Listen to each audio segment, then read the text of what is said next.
Mei, Juni, Juli, Agustus. Wah, nggak kerasa udah lewat ternyata. Kita sekarang berada di pertengahan terakhir tahun 2021. Dan inilah rapor film Catur Bulan 2, My Dirt Sheet.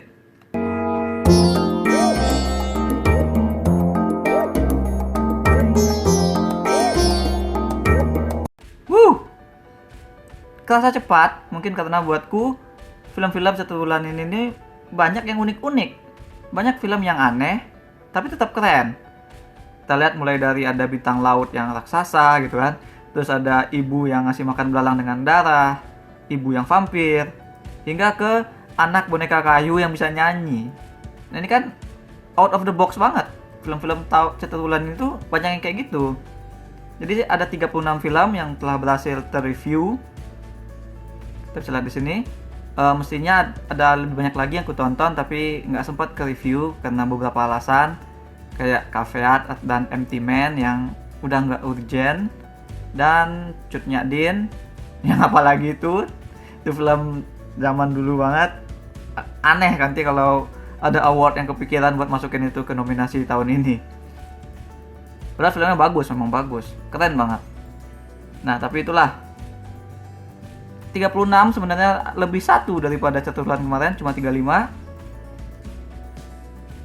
Dan bagaimana dengan penilaiannya? Mari kita lihat saja langsung. Untuk tak berpanjang muka Dima, inilah rekap nilainya. Pertama kita mulai di Ali dan Ratu-Ratu Queens, sequel unofficial dari Dua Garis Biru. Ini tentang ibu dan anak sebenarnya yang heartfelt banget. Anaknya menjemput ibunya. Punya banyak nilai-nilai modern yang bagus.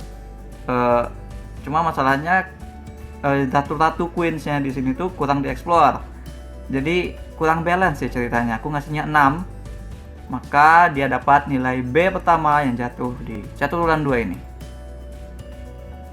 Next ada Annette. Annette itu kepanjangan dari aneh banget.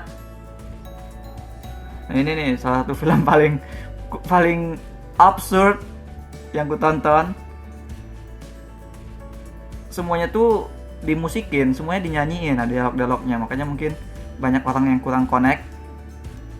Tapi ya menurutku sebaiknya kita nonton ini nggak pakai subtitle bahasa Indonesia supaya keindahan atau magisnya dialog ataupun visualnya tuh benar-benar kita rasakan.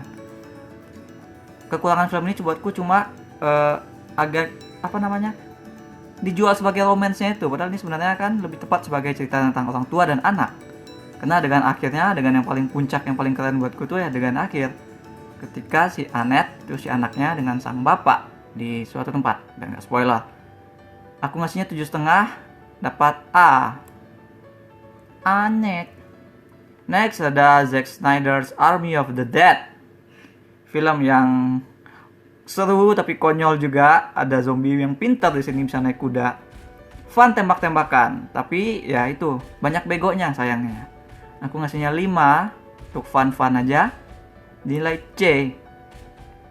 Terus ada film Netflix Awake.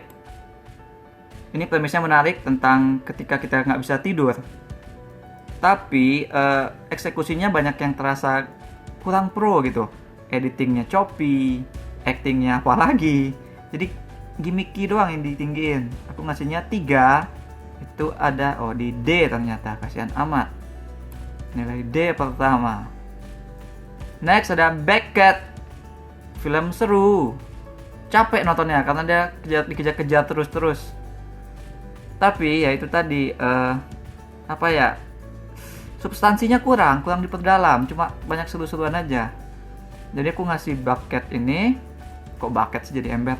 Beckett ini cuma setengah, alias 5. Setengah dari 10 maksudnya. Jadi dia ada di C. Lalu Blood Red Sky, salah satu favoritku, salah satu film yang mengejutkanku karena ternyata filmnya bagus. Nah, ini ceritanya tentang si ibu tentang pembajakan pesawat yang ternyata dalam pesawat itu ada seorang ibu yang ibunya ternyata adalah seorang vampir. Sih banyak kejutan di sini.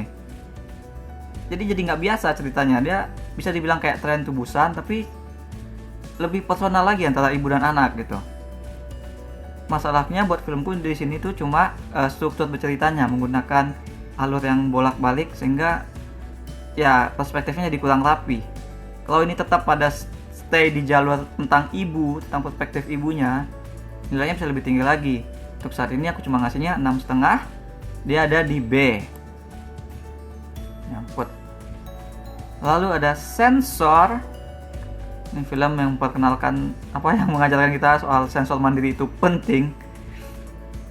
Ini horor, sebenarnya horor psikologis yang unsettling banget, tapi dikemas sebagai dalam bentuk dia tuh kayak surat cinta kepada video nasty. Video nasty itu adalah film-film tahun 80-an atau video-video tahun 80-an di mana menggambarkan banyak adegan-adegan sadis karena di situ belum ada regulasi sensor waktu itu di Inggris. Nah, jadi film ini menampilkan itu gitu. Dan seru dan sadis dan unsettling.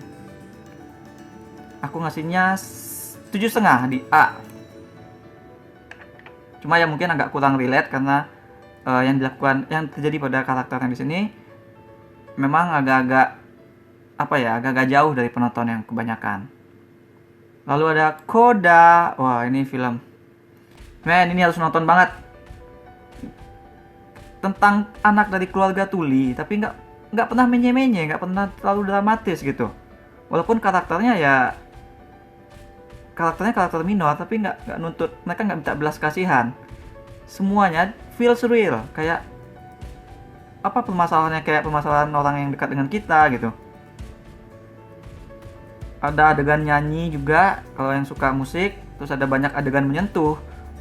Pertengahan sampai ke akhir film ini benar-benar isinya tuh adegan-adegan yang bikin hati kita terunyel-unyel semua. Aku ngasihnya 8,5 di S.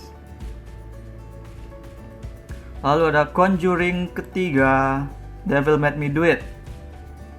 Ini dijual sebagai kisah horor dari kasus peradilan pertama di Amerika yang menggunakan kerasukan sebagai pembelaan. Tapi filmnya sendiri ternyata nggak banyak kali membahas tentang itu, melainkan kembali ke permasalahan Ed dan Lorraine yang di titik ini udah mulai terasa usang. Jam scare-nya pun juga ya tekniknya gitu-gitu doang gitu. Kurang banyak penggalian lah. Aku ngasihnya C di sini alias 5 angkanya. Oke. Next ada Cruella.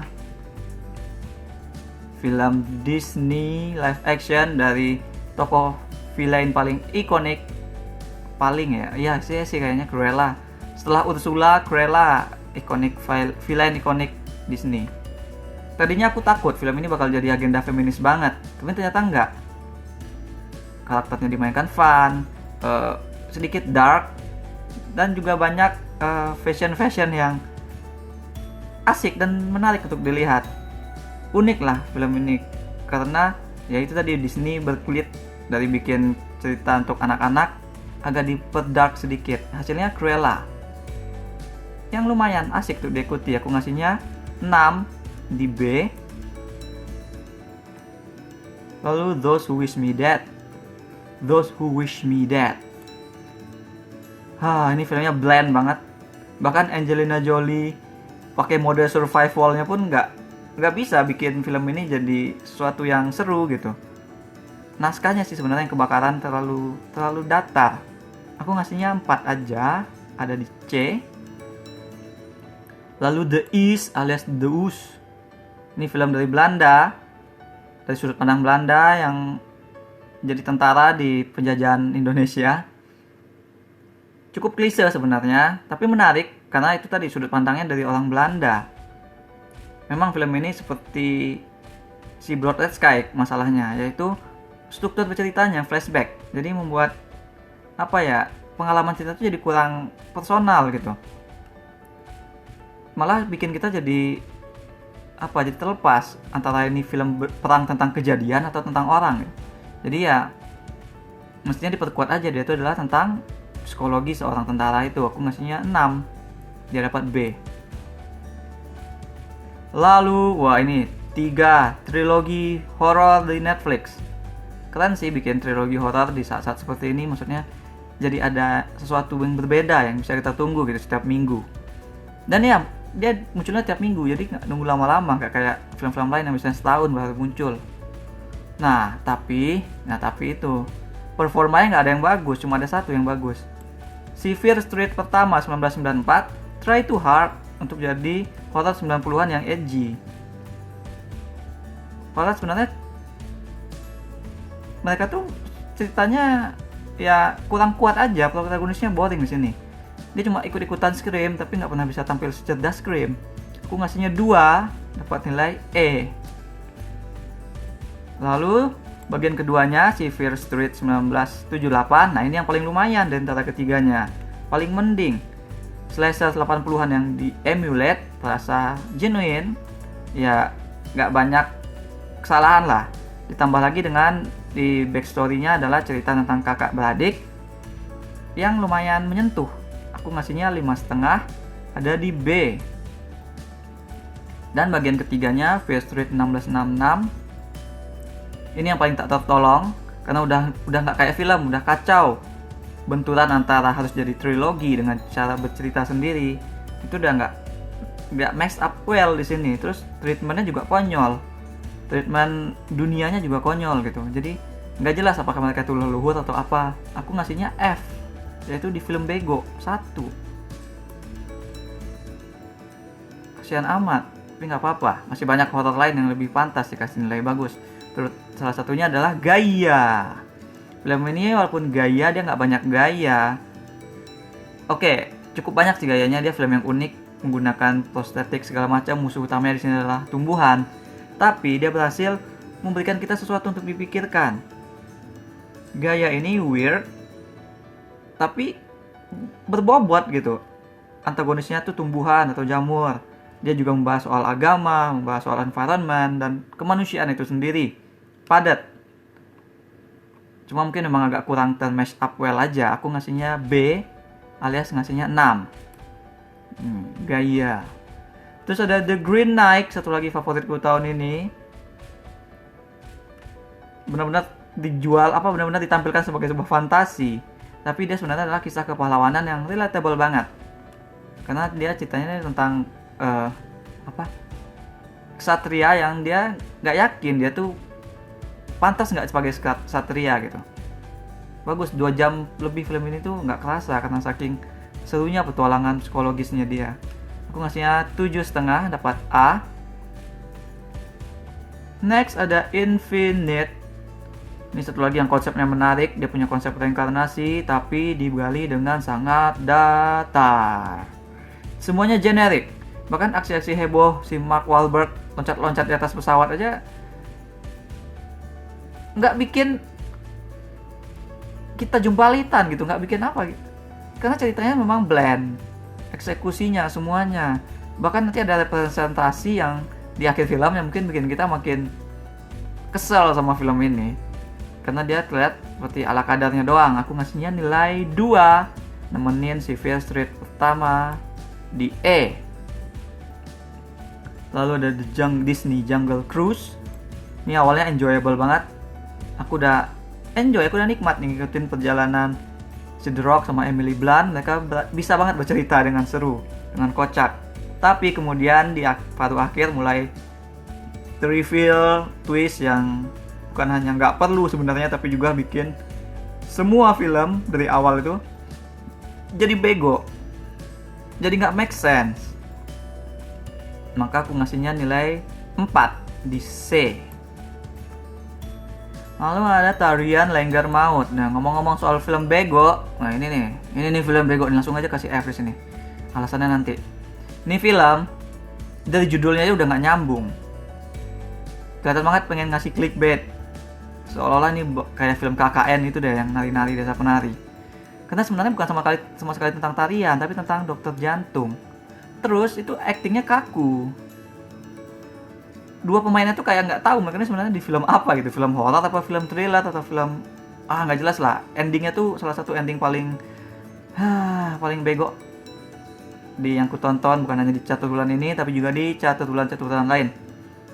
Pantas dapat film bego. Dan terus ini film nekat-nekatnya mau ngeluarin director's cut, kan ya merasa diri jenius banget. Tahu Terus ada Luca.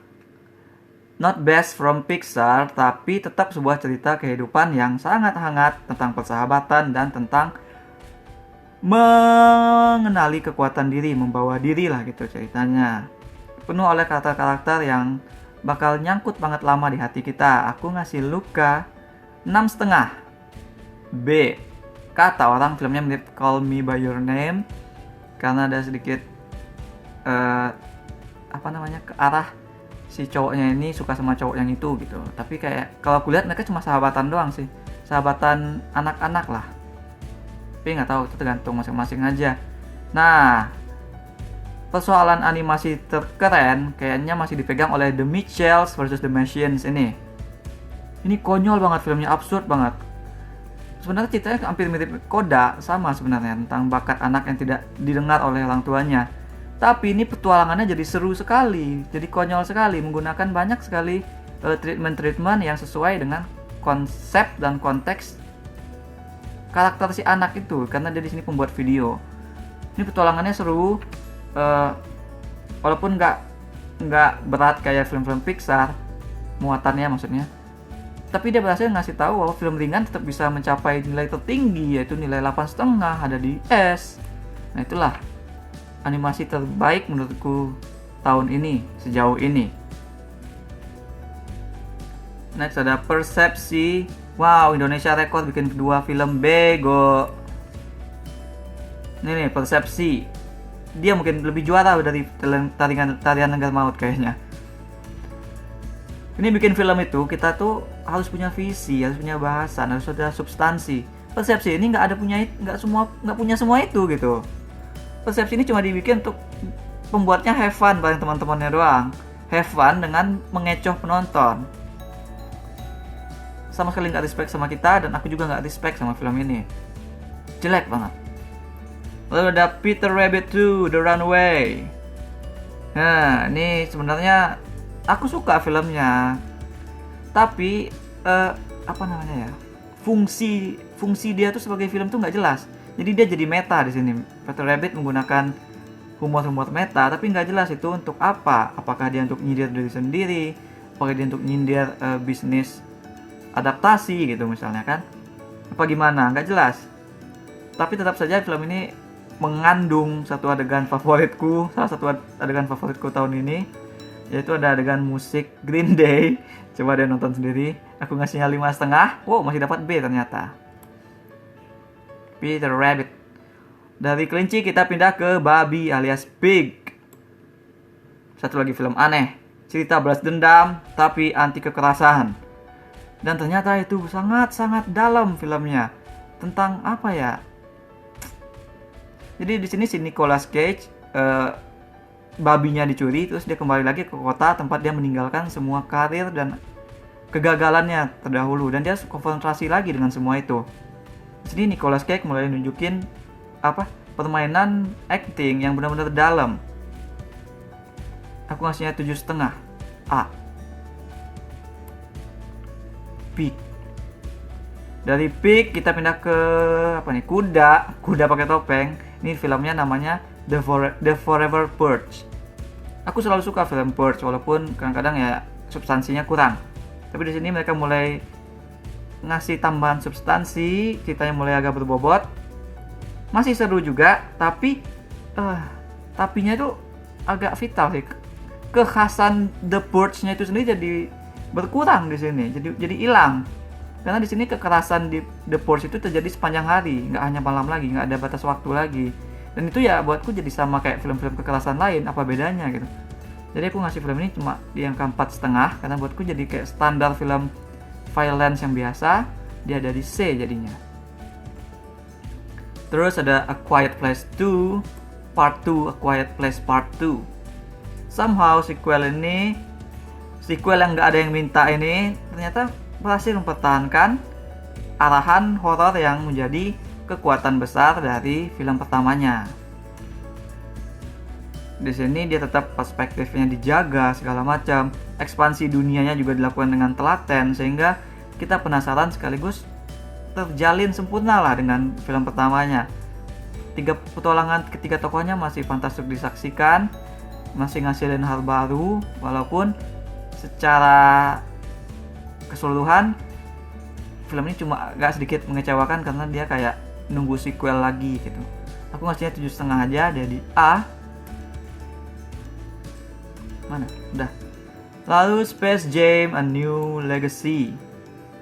Legacy apa Hope ya? Hope mas Star Wars salah. Oke, Space Jam. Nah ini nih, kalau si A Quiet Place tadi adalah contoh dari ekspansi dunia yang berhasil, Space Jam ini contoh ekspansi dunia yang tidak ngasih apa-apa. Padahal sebenarnya Space Jam punya cerita yang lebih berbobot daripada Space Jam original yang dulu.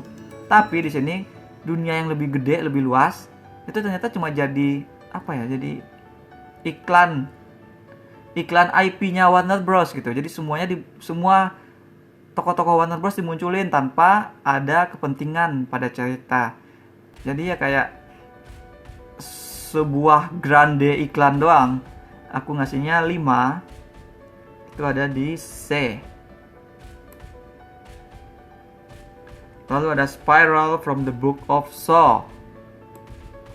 Sebenarnya visi Chris Rock untuk cerita film ini itu menarik, tapi tidak bisa dimanfaatkan dengan matang. Jadi banyak keganjilan di sini ceritanya tuh, banyak yang kurang maksimal gitu, bukan keganjilan, kurang maksimal. Terus si Chris Rock-nya jadi karena dia dari komedi ke serius, dia tuh jadi kayak pengen intens terus, pengen teriak-teriak terus. Padahal kan nggak kayak gitu. Ketika seseorang men-tackle sesuatu yang serius, bukan harus dia marah-marah terus, bukan harus dia teriak-teriak terus.